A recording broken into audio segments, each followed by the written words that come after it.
ফেরাউন নামটা শুনলেই চোখের সামনে ভেসে ওঠে এক অত্যাচারী শাসকের ছবি, যে নিজেকে খোদা দাবি করেছিল। কিন্তু আপনি কি জানেন, এই প্রতাপশালী ফেরাউন একসময় ছিল নিঃস্ব, দেউলিয়া এবং ঋণে জর্জরিত এক পলাতক আসামি। পাওনাদারের ভয়ে যে নিজের ঘরের দরজা খোলা রেখে লুকিয়ে থাকত। কিন্তু কিভাবে একজন তরমুজ চোর এবং সামান্য কবরস্থানের দারোয়ান থেকে সে হয়ে উঠল মিশরের সর্বেসর্বা? আজকের ভিডিওতে আমরা জানব ফেরাউনের উত্থান ও পতনের সেই রোমহর্ষক কাহিনী, যা হার মানাবে সিনেমার গল্পকেও। চলুন শুরু করা যাক। গল্পের শুরুটা মিশরে নয়, বলখ নামক এক স্থানে।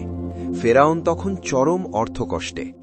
ঋণের দায়ে সে এতই জর্জরিত ছিল যে পাওনাদারদের ভয়ে দিনের বেলাতেও ঘরের কোণে লুকিয়ে থাকত।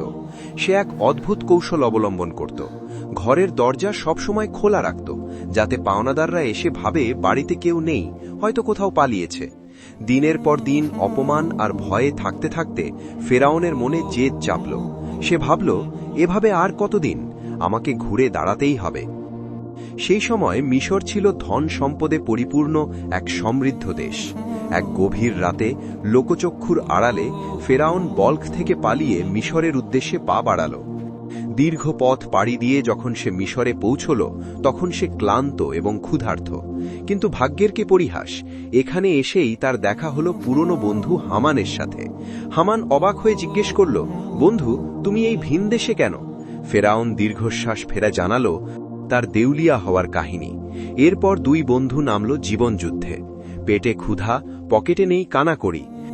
কাজের সন্ধানে ঘুরতে ঘুরতে তারা পৌঁছল এক তরমুজ খেতে। মালিকের কাছে খাবার চাইলে দয়ালু মালিক তাদের তরমুজ খেতে দিলেন এবং কাজের প্রস্তাব দিলেন। মালিক শর্ত দিলেন, সৎভাবে কাজ করতে হবে। ফেরাউন তখন এক ঐতিহাসিক মিথ্যা বলল, আমি জীবনেও মিথ্যা বলিনি। অথচ তার মগজে তখন ঘুরছিল প্রতারণার নীল নকশা। শুরু হল তরমুজ বিক্রি। ফেরাউনের চতুরতায় মালিক মুগ্ধ হলেন, কিন্তু ফেরাউনের লোভ ছিল অসীম। সে মালিককে প্রস্তাব দিল পিস হিসেবে তরমুজ কেনার। এরপর শুরু হল আসল খেলা। সে তরমুজ কেটে কেটে বেশি দামে বিক্রি করত আর মাঝে মধ্যেই চুরি করত। এই অসৎ উপায়ে অল্প দিনেই ফেরাউন প্রচুর অর্থের মালিক হয়ে গেল। কিন্তু ফেরাউনের লক্ষ্য ছিল আরও অনেক উপরে। হঠাৎ মিশরের বাদশাহ ঘোষণা দিলেন, শহরের কবরস্থানে একজন বিশ্বস্ত দারোয়ান প্রয়োজন। চতুর ফেরাউন বুঝল, এটাই সুযোগ। সে নিজের অভাবের মিথ্যা নাটক সাজিয়ে বাদশার কাছ থেকে চাকরিটি বাগিয়ে নিল। দিনের বেলা সে কবরের পাহারা দিত আর রাতে হামানের সাথে সলা পরামর্শ করত। ফেরাউন কবরস্থানে এক নতুন নিয়ম চালু করল। কেউ লাশ দাফন করতে এলেই সে বাধা দিত এবং বলতো, নতুন আইন হয়েছে, দাফন করতে হলে 1 স্বর্ণমুদ্রা দিতে হবে। শোকার্ত মানুষ ঝামেলা এড়াতে টাকা দিয়ে দিত। কিছুদিন পর যখন মহামারী আকারে কলেরা ও বসন্ত দেখা দিল, লাশের সারি দীর্ঘ হতে লাগল।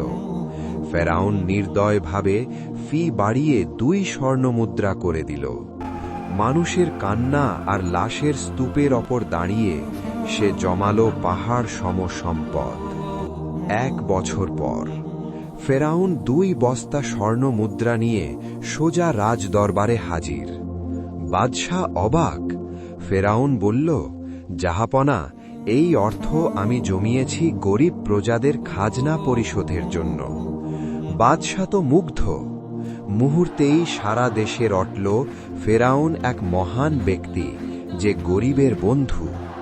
আসলে পুরোটাই ছিল তার দীর্ঘমেয়াদী ক্ষমতার লোভ। কিছুদিন পর বাদশাহ ইন্তেকাল করলেন। মন্ত্রীদের সভায় এবং জনগণের দাবিতে ফেরাউনকেই মিশরের নতুন বাদশাহ ঘোষণা করা হল। যে ছিল এক সময়ের পলাতক আসামি, সে এখন মিশরের দণ্ডমুণ্ডের কর্তা। ক্ষমতা পেয়েই ফেরাউন তার আসল রূপ ধারণ করল।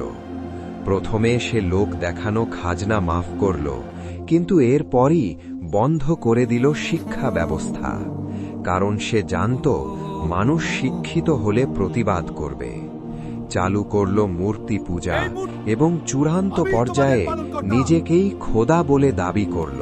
তার স্ত্রী মহিয়সী নারী আসিয়া আলাইহা তাকে বারবার সত্য পথে ডাকার চেষ্টা করলেন, কিন্তু অহংকারী ফেরাউন তা প্রত্যাখ্যান করল।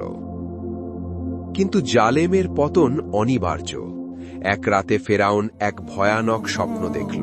বাইতুল মুকাদ্দাসের দিক থেকে এক আগুন এসে পুরো মিশর জ্বালিয়ে দিচ্ছে, কিন্তু বনি ইসরাইলরা নিরাপদ। জ্যোতিষীরা ব্যাখ্যা দিল, বনি ইসরাইল বংশে এমন এক শিশুর জন্ম হবে যে আপনার ধ্বংসের কারণ হবে। ভয়ে ফেরাউন আদেশ দিল রাজ্যের সব নবজাতক পুত্র সন্তানকে হত্যা করার, কিন্তু আল্লাহর পরিকল্পনা কে রদ করবে? হযরত মুসা আলাইহের মা আল্লাহর নির্দেশে শিশু মুসাকে সিন্দুকে ভরে নীল নদে ভাসিয়ে দিলেন, আর সেই সিন্দুক স্রোতের বিপরীতে ভেসে ভিড়ল খোদ ফেরাউনের প্রাসাদের ঘাটে। যাকে হত্যা করতে চেয়েছিল তাকেই সে নিজের ঘরে লালন পালন করতে শুরু করল। এমনকি শিশু মুসা আলাইহেকে পরীক্ষা করার জন্য যখন ফেরাউন আগুন ও স্বর্ণমুদ্রা রাখল, আল্লাহর হুকুমে শিশু মুসা আগুনই বেছে নিলেন। ফেরাউনের সন্দেহ দূর হল, কিন্তু তার ধ্বংসের দিন ঘনিয়ে আসছিল তার নিজের ঘরেই। বন্ধুরা, ফেরাউনের এই জীবন থেকে আমরা শিখতে পারি, মিথ্যা আর প্রতারণা দিয়ে সাময়িক ক্ষমতা পাওয়া যায়, কিন্তু শেষ রক্ষা হয় না। আল্লাহ যাকে রক্ষা করেন তাকে কেউ মারতে পারে না, আর আল্লাহ যাকে ধ্বংস করেন তার ক্ষমতা তাকে বাঁচাতে পারে না। আজকের ভিডিওটি কেমন লাগলো? ফেরাউনের এই চতুরতার ইতিহাস কি আপনার জানা ছিল? কমেন্ট করে জানান। ভিডিওটি ভালো লাগলে লাইক দিন এবং শেয়ার করুন। এমন আরও রোমাঞ্চকর সত্য ঘটনা জানতে আমাদের চ্যানেলটি সাবস্ক্রাইব করে বেল আইকনটি বাজিয়ে দিন। দেখা হবে পরের ভিডিওতে। ততক্ষণ ভালো থাকুন।